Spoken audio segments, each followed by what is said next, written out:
संसारिक जीवन आणि अध्यात्माचा सुवर्णमध्य साधणारे मारुतीराव जाधव गुरुजी तळाशी गावचे ज्ञानसूर्य श्री संत तुकाराम गाथेचे निरूपणकार, प्रचंड बुद्धीचे ज्ञानपीठ, सामाजिक आणि सांस्कृतिक चळवळींचा प्रणेता, समान न्यायाचे ज्ञानपीठ, गोरगरिबांचा वाली असे श्री हरिभक्त परायण मारुतीराव जाधव गुरुजी यांचे 29 सप्टेंबर 2024 रोजी वयाच्या 92व्या वर्षी देहावसान झाले.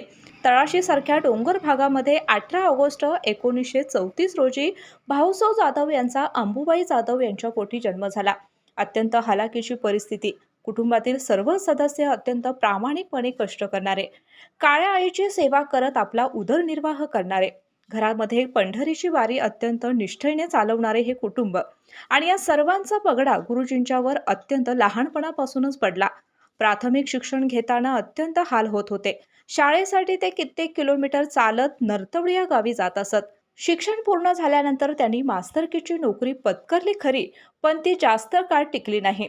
त्याचा परिणाम म्हणून आप्पांना गुरुजी आणि मास्तर हे नाव कायमचेच मिळाले. सद्गुरू बापू महाराज तळाशीकर यांचे सानिध्य गुरुजींना लहानपणापासून लाभले. त्यांच्याकडून अध्यात्माचे धडे त्यांना मिळाले.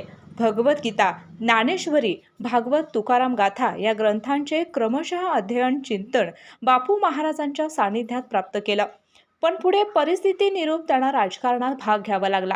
गुरुजींचे वैशिष्ट्य असं की कोणत्याही क्षेत्रात जायचे तर त्याचे सखोल ज्ञान घेऊनच.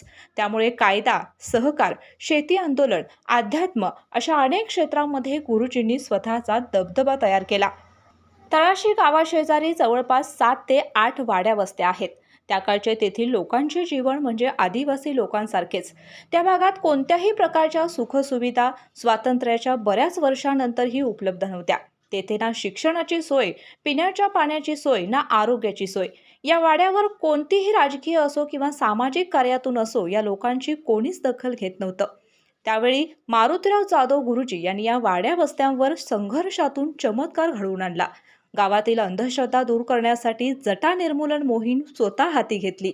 चक्रेश्वरवाडी येथील पांडवकालीन शिवमंदिर जाधव गुरुजींनी प्रकाश झोतात आणलं आणि मंदिराबरोबर गावाचाही कायापालट करून दाखवला. मानवाच्या हातून काहीतरी वेगळं कार्य घडवून आणण्याच्या हेतूनेच परमेश्वर मनुष्याला पृथ्वीवर पाठवून देत असतो. त्याप्रमाणे गुरुजींनी अखेरच्या 20 ते 22 वर्षांमध्ये तुकाराम गाथावर अगदी सोप्या, सरळ आणि सहज समजेल अशा भाषेमध्ये तुकाराम बुवांच्या गाथेवर भाष्य केलं आणि ते शिवाजी विद्यापीठाने प्रकाशित सुद्धा केलं. त्यासाठी त्यांना पद्मश्री डॉक्टर DY पाटील पुरस्कार देऊन सन्मानित करण्यात आले. आता त्याच गाथेची दुसरी आवृत्ती देखील सध्या प्रकाशित होत आहे.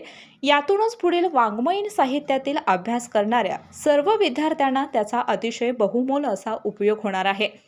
झुंजारपणे त्यांनी त्यांच्या आयुष्यातील संकटांना तोंड देत आणि त्यावर मात करत आपल्या दानशूर वृत्तीनं त्यांनी समाजाची सेवा केली आणि अखेर अल्पशा आजारामुळे त्यांना दवाखान्यात दाखल करण्यात आलं असता हृदयविकाराच्या झटकाने त्यांची प्राणज्योत मालवली. दुसऱ्या दिवशी सकाळी त्यांच्या पार्थिवावर तळाशी या गावी अंत्यसंस्कार करण्यात आले. त्यावेळी त्यांची अंत्ययात्रा तळाशी गावातून मुख्य रस्त्यापर्यंत आली. रस्त्याच्या दुतर्फा असणाऱ्या वडाच्या सावलीतून त्यांची अंत्ययात्रा जात होती. ती वडाचे झाडं देखील गुरुजींनीच लावली होती.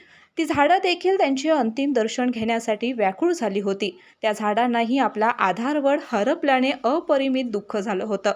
संत तुकोबारायांच्या वचनाप्रमाणे जे का रंजले गांजले त्यासी म्हणे जो आपुले, तोची साधू ओळखावा देव तेथेची जाणावा, अशी जाधव गुरूंची महती होती.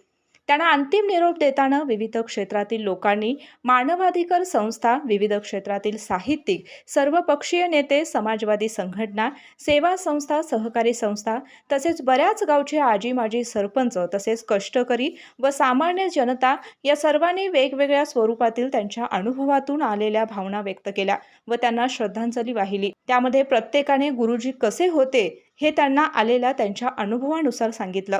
त्यांनी वंचित, उपेक्षित लोकांसाठी कितीतरी आंदोलने, मोर्चा यामध्ये नेतृत्व केलेलं आढळून येतं.